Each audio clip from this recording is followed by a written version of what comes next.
Welcome to the Honest Business Podcast. This is the show for ambitious, value-driven business owners who are actively building a business that works for them. Hi, I'm May James, and I'm here to make scaling your business easier and more rewarding than ever. Each week, we will dive into simple, sustainable strategy and pragmatic leadership discussion to support you as you take imperfect action on your entrepreneurial journey. If you want to stay ahead, exceed your growth goals, and have a purposeful, thriving business, then keep on listening. Hello and welcome back to the Honest Business Podcast. If this is your first episode, then welcome. Thanks for listening. What a great episode you've kind of joined us for. And if you are someone who listens in every week, I hope you are very well. This episode today is almost a lead-on from episode 27, I believe, which was about how to know when to hire and finding, when should you get a team member or when should you add to your team. This episode today is all about how to find your next perfect team member, and we're going to talk about the hiring process. We're going to talk a bit about onboarding and just generally how to make sure you get a fantastic person and someone who can help your business grow and make your life easier and make everything better, because I know that's often what we're hiring. When we're hiring, that's some of the sometimes what we're looking for. So we're going to dive in as always. If you are new to the podcast, there isn't much chit chat. It tends to just dive straight in and go for it, because I feel like you're busy people and you're scaling a business and you'll probably listen to this while multitasking doing something else. But if you do enjoy this episode, please do give it a rating on whatever platform you're on, Apple Podcasts, Spotify, etc. 5 stars would be lovely, and a comment would be very, very nice to help other people find the podcast and to get out to more people. I think at the moment we're hitting about 14 countries, which is really amazing at the time of recording in August of 2022. But it would be fantastic to get to more, because I know lots of people need this valuable insight. So let's go. How to find your next perfect team member. For me, this is all about the hiring process. That is where this comes down to. It's where it's really key. I mean, it starts before the hiring process, but I consider it as what I'm about to tell you as part of the hiring process. So first things first, I need you to get really clear on the job. What is the job? What is the role? It sounds so basic, but it is the thing that is lost so many times. So it can't just be to help me, to make my life easier, to take this off my hands. I need it to be very succinct. It needs to be very specific. It needs to be very clear. The more clear you get with this, the so much easier the whole process is going to be, and the better level and quality of applicants you're going to find, in my opinion. I have seen this with clients and I've seen this with myself. It just makes such a difference. The more you can get so clear and get really specific on what do you want, that will really help you. The other thing you need to understand is, what type of job is it? So are we talking freelance? Is it contracted? Is it fixed? Is it 0 hours? All of these different options, which I think we spoke about some of them in episode 27. If you haven't, maybe take a listen to that. But getting really clear on what type of job it is really key. The other part of that, and what I do mean, is what type of job is it in relation to you and your business? So is it a customer facing role? Is it not? We definitely talked about that in episode 27. Is it an integrated role in the business? Is it not? Is this someone who is going to be representing your brand? Obviously everyone represents your brand, but it depends on as to whether or not that is from an outsider perspective. That is something I really would request that you try to kind of get clear on. And then in addition to that, I need you to get really clear on your budget. Now, the budget part is really important. And I know a lot of people will say, well, sometimes it's like, well, it depends on the experience, or it depends on this, and it depends on that. I get that, but I also think it's really important that we put pricing and we put, how much we're going to pay people on job adverts where possible.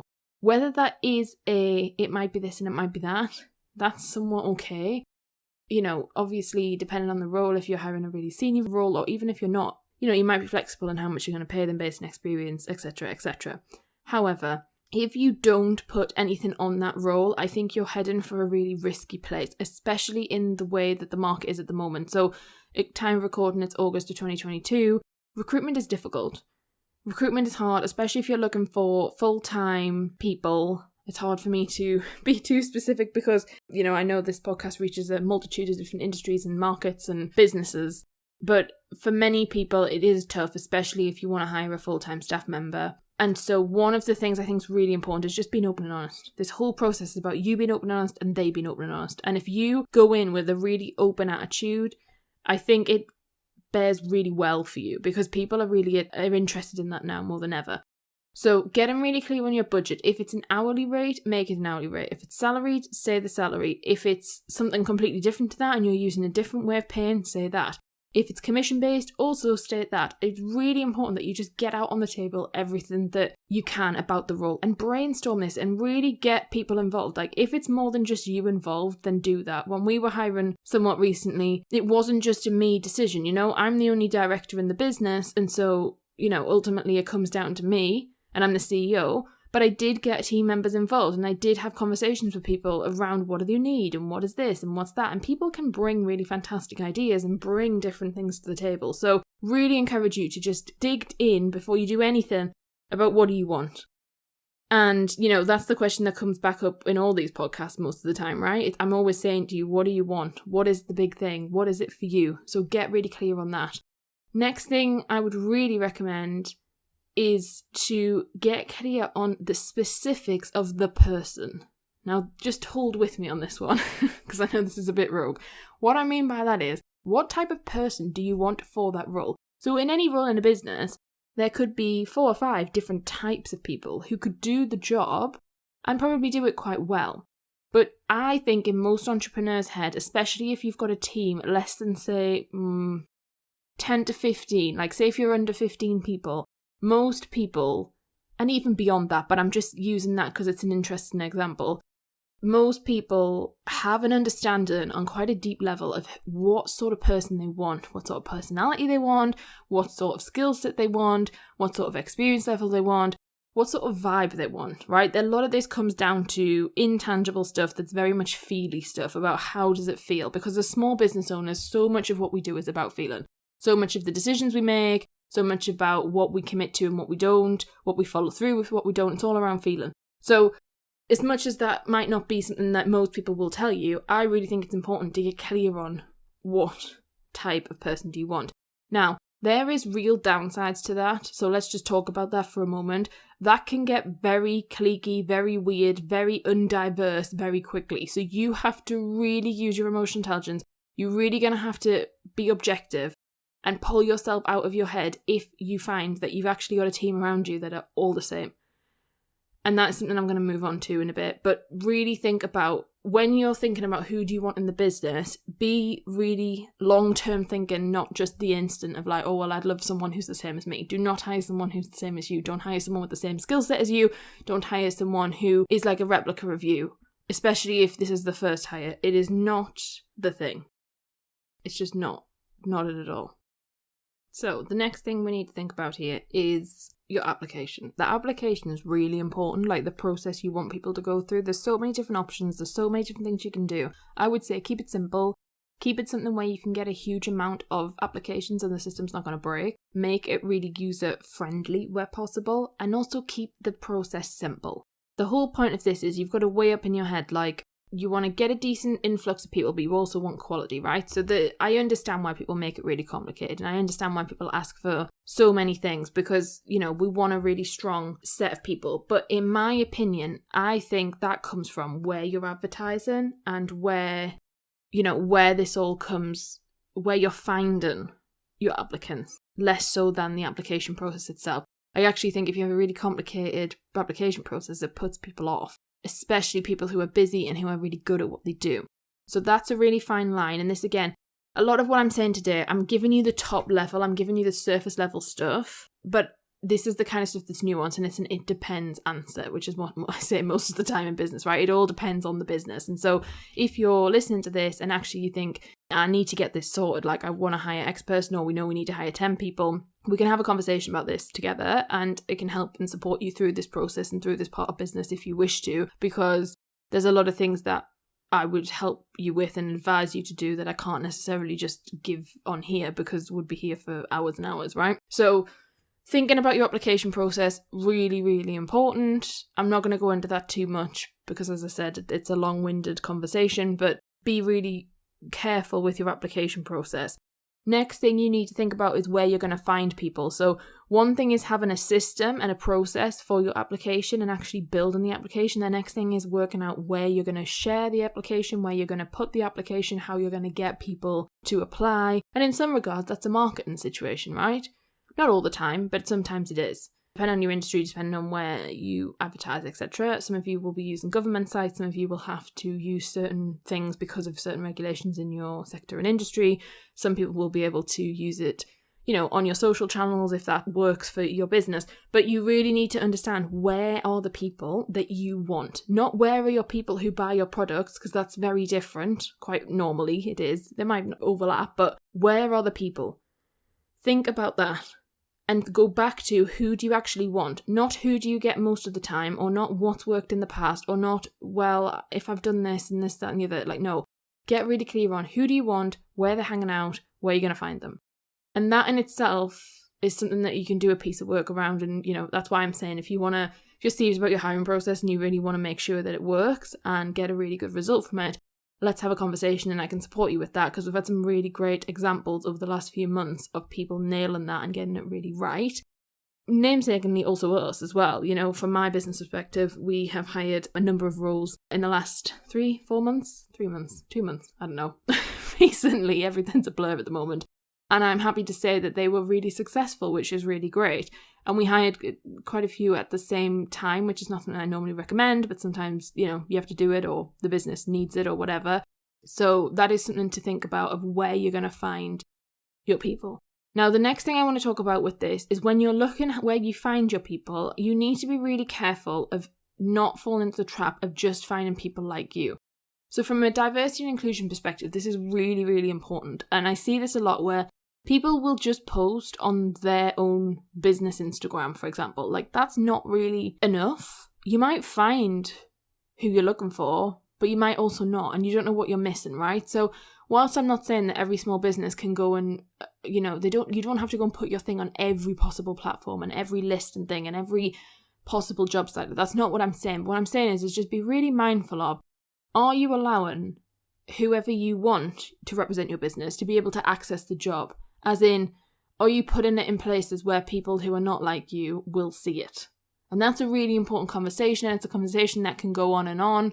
That's surface level, but just really take a moment to think, okay, where do people hang out? Where will they see this? Where will they look for jobs? Where are they even scrolling on a daily basis? And not centering that around you, because you are not important at this moment, right? You are looking for someone who can support you in your business, and you need to find them. And it's a job of finding the right people at the right time. And a lot of that comes to making sure that you don't end up with a team who's exactly the same as you. So think about that. Think about it from an age perspective, a race perspective, a sex perspective, like everything. There's way more than I've just listed there. But I think it's very important that you take that really seriously. And I know as small business owners, that gets pushed to the side. And sometimes I have to remind people like, hey, you're complaining about X, which often is like, the candidates are this level or this people are that. And I'm like, okay, well, where has it gone?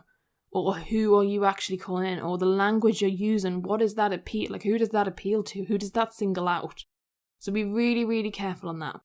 Next point, interview process. So you're going to get your applicants and, you're going to shortlist them, which again is a whole other, conversation that I'm not going to go into, but you need to shortlist them. And then you're going to interview some. Pick people to interview. Don't do too many interviews. I really think people do too many interviews. Try and whittle it down if you can. Before you go into the interview, be clear on what you're going to ask people. Ask people the same questions. This is something that people question me on. I personally believe they don't have to be exactly the same, but you need something consistent, like a consistent variable, in order to be able to effectively work out who you want to hire. Because the problem is once you've done the interviews, picking someone can often be really difficult. Even if none of them have got everything you want, or even if all of them have, it can get very challenging. So please try and standardize it where possible. I know that's seems obvious, but it's not obvious to people, especially when you're in it and doing it. So really, really think about, from an interview perspective, what are you asking them? What do you need to know from them? What don't you need to know? Like, what do you not need to think about? That's really important. So Then I would recommend you prepare like a matrix, which is something that, again, if you want to come and work with us, I can create for you and we can have together and we can make sure that it's perfect for the roles that you are hiring for. But you want to prepare like a matrix in order for you to make a decision, in order for you to understand and evaluate each person that you're interviewing. And again, that needs to be in place because it allows for everything to be so much easier. And this is the stuff that, I did when I was hiring earlier, and it's the stuff I help people do. And it's very bespoke to you. It's not necessarily like a template that you just rip out and you use and that's that. Like, it needs to be bespoke to the role, bespoke to the business, etc. But really having something there that you're like going to use to measure and to actually be like, yeah, this person, what do they offer? What don't they offer? What am I looking for? What are they offering that I didn't even know I needed? That's something that's huge, and that's something that can happen a lot. As you go through this process, this process takes weeks, months, sometimes longer. In that in itself, the role and the needs of the business changes, especially in small business. So that in itself plays a difficult part, and it can become very complex very quickly. So having this all written down, documented, is really important. Then once you've interviewed everyone, you really want to take some time to evaluate each person and think about, what can they bring to the business and what do you want and has the role changed? Get really, really clear on that. Again, some people hire for the role that they wrote a month ago and then the business and the role and the needs of the business has changed. That is what will lead to really unhappy people joining your team if it's not made clear and given to them in conversation. Like when I was doing this a few months ago, something had changed at the point in which they turned up at interview. So as soon as we got on the interview, I said, hey, look, this is the situation and just wanted to let you know from the off. If that's good for you, great. If it's not, that's fine. Don't want to waste your time. And just wanted to really get their opinion on that and be really open about that. And I think it's really important. And actually everyone I interviewed was like, yeah, that's fine. That's great. Thanks for letting us know. But you need to be really clear with that, because if not, you can't just give someone a job and then when they turn up that you're like, oh, actually it's this and now it's this and now it's that and yada, yada, yada. Because that's not really the same thing, That's not how people make decisions in their head as to whether they want to join your business or not. The next thing is to think about really giving yourself time to just breathe and think. Especially if you don't have a HR department, especially if it's you making a decision, or maybe it's you and a business partner, or you and 3 others. Most of the time it's going to be just you.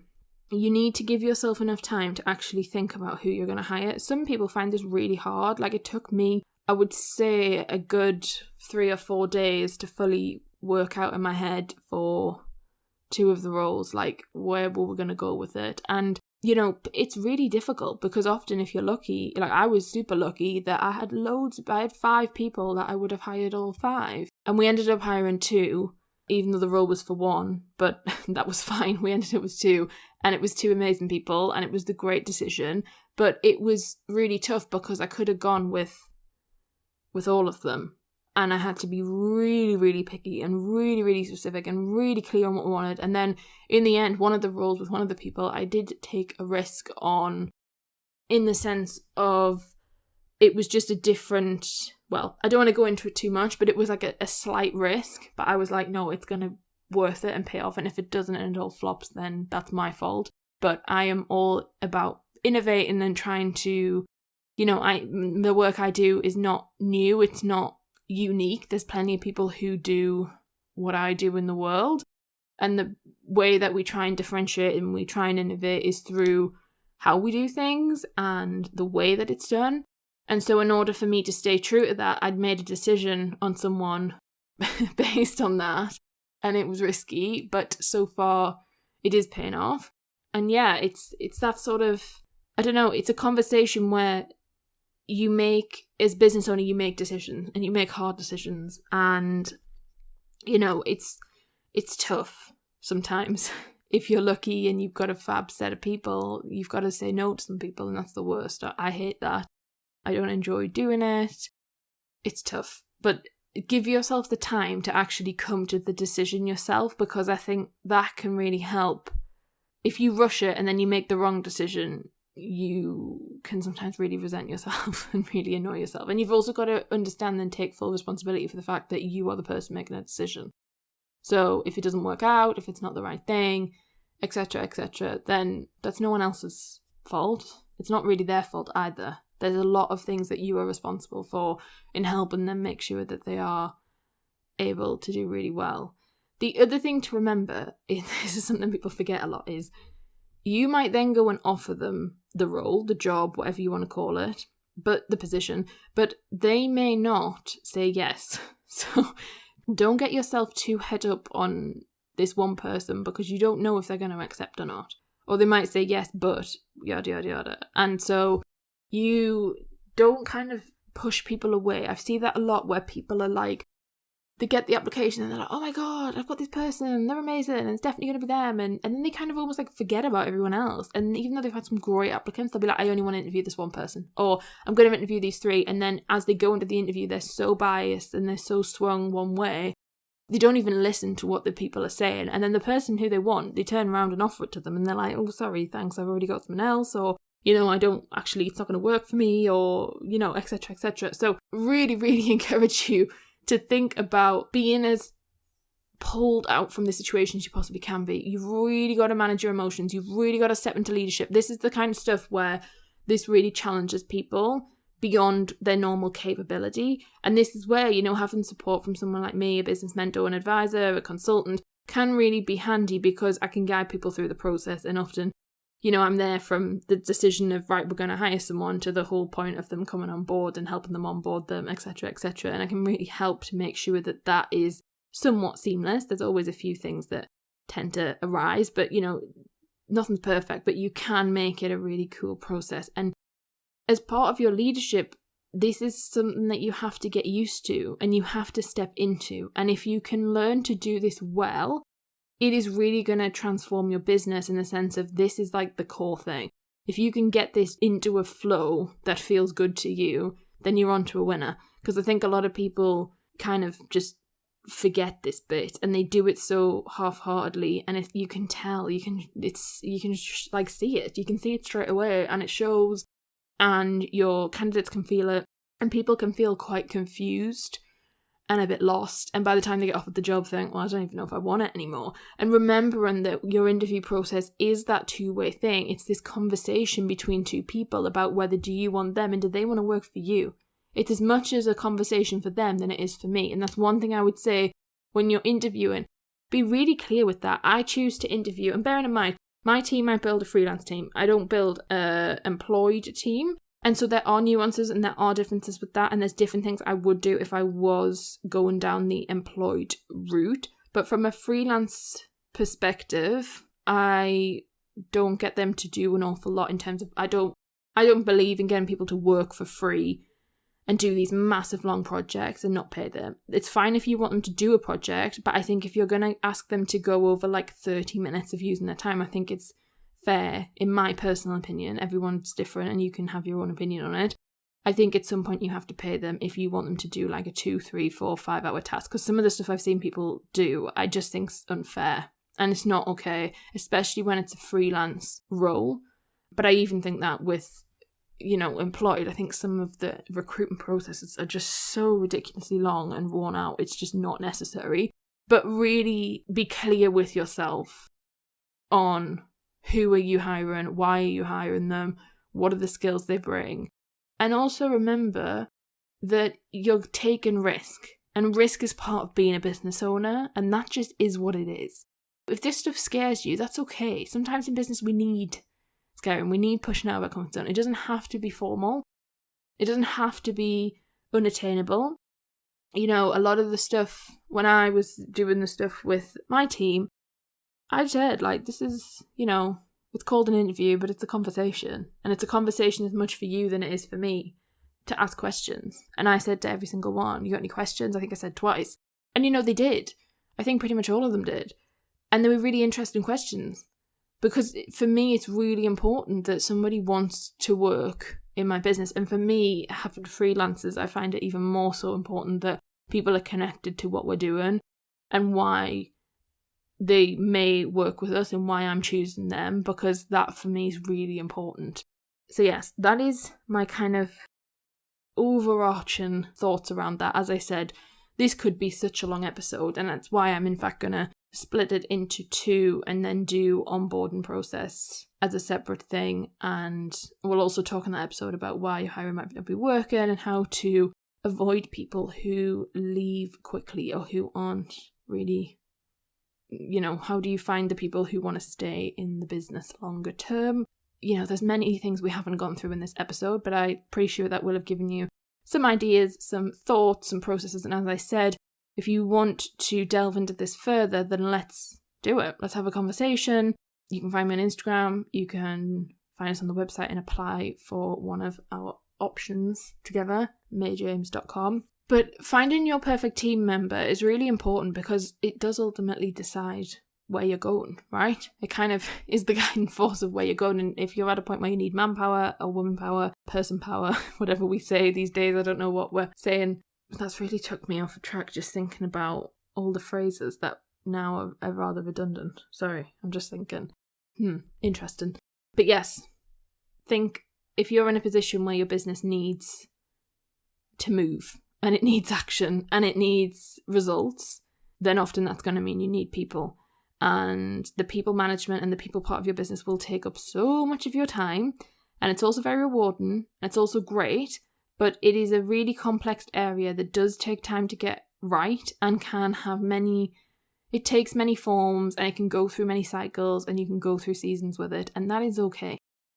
So I hope you've enjoyed today's episode, and I'll speak to you soon next week. Take care. Bye for now.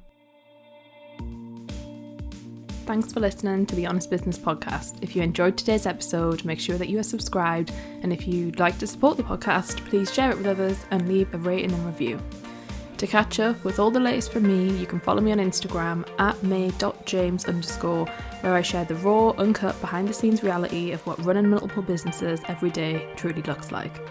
As always, links and any resources that were mentioned in the episode will be in the show notes below. That's all for this episode, and I look forward to seeing you next time.